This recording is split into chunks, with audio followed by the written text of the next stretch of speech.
এই কঞ্চাটা তুমি 20 টাকা বিক্রি করবা। ঠিক আছে। সাগরের পরিস্থিতিও কিন্তু এখন বর্তমানে খুব বেশি একটা ভালো না, মানে ভূমিকম্প ভূমিকম্প অবস্থা। ঠিক আছে। যে সাগর অনেক ঢেউ, এই যে দেখতেছেন আমার কাছ পর্যন্ত ঢেউ আইসা যাইতেছে। তো এখন মূলত আমি যে বিষয়টা নিয়ে আজকে কথা বলবো অত্যন্ত মূল্যবান একটা টপিক, সবাই সাথেই থাকবেন। তো আমরা যে কোনো একটা কাজে আমাদের নিজেদেরকে সবসময় ছোট মনে করি, আসলে এটা মনে করাটা ঠিক না। ঠিক আছে, প্রত্যেকটা মানুষের একটা যোগ্যতা আছে। তবে এই জায়গায় আমি খুব প্র্যাকটিক্যাল ভাবে, ঠিক আছে, আমি বিষয়টা আসলে সবাইকে উদ্দেশ্য করে আসলে বিষয়টা বুঝাই। তো এই জায়গায় মেন বিষয় হচ্ছে যে মনে করেন যে যে মানে একটা গল্প বলি, সবাইকে ছোট একটা গল্প বলি, আশা করি সবাই বিষয়টা বুঝতে পারবেন। ছোট গল্পটা হচ্ছে যে একজন ছিল উস্তাদ, তার ছিল একজন শিষ্য। তখন এই যে শিষ্য যে ছিল, তো যেমন উস্তাদ তেমন শিষ্য। ঠিক আছে। তো এই জায়গায় মূলত বিষয় হচ্ছে যে একজন উস্তাদের কাছে যখন একটা শিষ্য অনেক দিন যাবত, ঠিক আছে, মানে কোনো কিছু শিখার জন্য, যে কোনো একটা বিষয় শিখার জন্য যায় আসে, ঠিক আছে, তখন কিন্তু উস্তাদ এবং শিষ্যর মাধ্যমে অনেক একটা সুন্দর একটা সম্পর্ক সৃষ্টি হয়ে যায়। ঠিক আছে। এই যে দেখেন পানি কিন্তু আমার দ্বার পর্যন্ত চলে আইছে। আচ্ছা, যাই হোক, অনেক ভয়ঙ্কর একটা বিষয়, মানে সাগরের যে বিষয়টা, ঠিক আছে, অনেক ভয়ঙ্কর একটা বিষয়। তো সবাই দেখতেছেন, মানে আমারও কিন্তু অনেকটা ভয় করতেছে। ঠিক আছে, মানে ভয় লাগতেছে, যেহেতু জায়গাটা নির্জন, আমি একলাই বসে রয়েছি। ঠিক আছে, আমারও কিন্তু অনেক ভয় লাগতেছে। আচ্ছা, যাই হোক, যে বিষয়টা নিয়ে কথা বলতেছি, মানে উস্তাদের কাছে অনেকদিন যাবত একটা শিষ্য থাকার পরে যে তখন তার উস্তাদে বলছে যে আচ্ছা শিষ্য, তুমি যে এতদিন আমার কাছে থাকলা, তুমি কি শিখলা, আজকে তোমার পরীক্ষা নেম। ঠিক আছে। তখন উস্তাদের যেমন ছিল, শিষ্য কিন্তু ঠিক তেমনই ছিল। তো উস্তাদে বলতেছে যে আপনারা এই যে সবাই দেখতেছেন, আমি একটা বিষয় সবাই দেখাই। এই যে বাঁশ আছে না, বাঁশের যে লার্কি গুলা, মানে বাঁশের মাঝে মাঝে কঞ্চা গুলা যে থাকে, মানে বাঁশের সাইডে দিতে বাইরে এই যে কঞ্চা গুলা, এই সিস্টেম।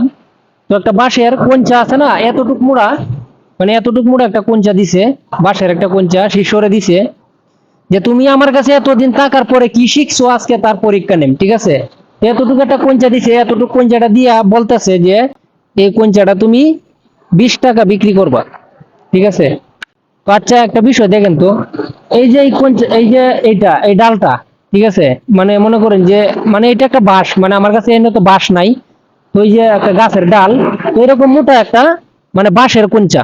ঠিক আছে, মানে এতটুকু বড়, মানে শিষ্যর কাছে দিছে যে এই কঞ্চাটা তুমি মনে করো যে 20 টাকা বিক্রি করবা। এখন দেন এই কঞ্চাটা কি কেউ 20 টাকাতে কিনবো? কেউ কিন্তু এটা কিন্তু 20 টাকাতে কিনতো না। তখন শিষ্য চিন্তা করতেছে যে কি করা যায়, কি করা যায়, এতদিন আমি উস্তাদের কাছে কি শিখলাম, এখন এই উস্তাদ আমার পরীক্ষা দিছে, যদি এই পরীক্ষার মধ্যে পাশ না করতে পারি, তাহলে আমার উস্তাদে কি মনে করবো? তাহলে বুঝেন, যেরকম উস্তাদ এরকম শিষ্য, সে কি করছে, এই পঞ্চাটা নিয়ে সে চিন্তা ভাবনা করতেছে, গবেষণা করতেছে আসলে কি করা যায়। তখন সে কি করছে, এই পঞ্চাটারে, মানে একটা বুদ্ধি বাইরেছে তার মাথা, তো এরকম একটা বুদ্ধি বাইরেছে তার মাথায়। তখন সে কি করছে, এই পঞ্চাটারে সুন্দর করে সাইজ করছে, সাইজ করে মানে এটা দিয়া এটারে এরকম একটা ডিজাইন করছে। ঠিক আছে, মানে এখন কিন্তু এটার কোনো 5 পয়সা মূল্য নাই। যখন এটাকে একটা ডিজাইন করা হবে, তখন কিন্তু আসলে এইটা একজনে মানে পয়সা দিয়ে কিনে নিবে। ঠিক আছে। তখন সে কি করছে, এই পঞ্চাটারে একটা ডিজাইন তৈরি করছে, ডিজাইন বলতে সে 20 টাকায় বিক্রি করছে, উস্তাদে যেটা বলছে এটাই। ঠিক আছে, 20 টাকায় বিক্রি করছে, বিক্রি করে আইনে উস্তাদের কাছে 20 টাকা দিছে। দেওয়ার পরে যেহেতু উস্তাদ মানে অবাক হয়ে গেছে যে সাধারণ একটা জিনিস এটা কার কাছে 20 টাকা বিক্রি করলো। তখন তারা জিজ্ঞাসা যে কেমনে কি হয়েছে।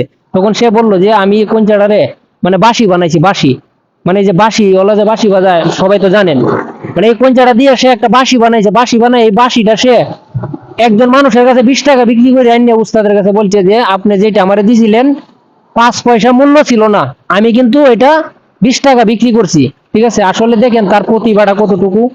ঠিক আছে, তার কতটুকু প্রতিভা, সে কোন সিস্টেমে নিয়ে কাজে লাগাইছে। ঠিক আছে। তো আমরাও, মানে আমরা মানুষ যারা আছি সবাই কিন্তু আমাদেরকে আমরা নিজেরাই ছোট মনে করি, আসলে ছোট মনে করাটা ঠিক না। মানে এই পৃথিবীতে কোনো মানুষই আসলে ছোট না, অনেক মানুষের ভিতরে অনেক মানে একটা না একটা গুণ আছে।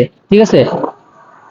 তো কোনো সময় কেউ কাউকে ছোট মনে করবেন না, মানে আপনি মনে করতেছেন যে আমি অনেক ছোট, আমাকে দিয়ে কিছু হবে না, অবশ্যই আপনার ভিতরে এরকম কোনো একটা প্রতিভা আছে যেটা দিয়ে আসলে একটা কিছু হবে। ঠিক আছে, আপনি নিজেই চিন্তা করে দেখেন মানে অনেক অমূল্য জিনিস কিন্তু যদি একটু বুদ্ধি কাটানো যায় তাহলে অনেক অমূল্য জিনিস কিন্তু মূল্যবান করা যায়।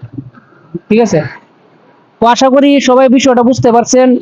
তো চোখ দিয়ে দেখবেন, কান দিয়ে শুনবেন এবং আপনার ব্রেনটাকে ডেভেলপ করবেন। আজকের মতো আমার ভিডিওটি এই পর্যন্তই। সবাই সুস্থ থাকবেন, ভালো থাকবেন। আসসালামু আলাইকুম।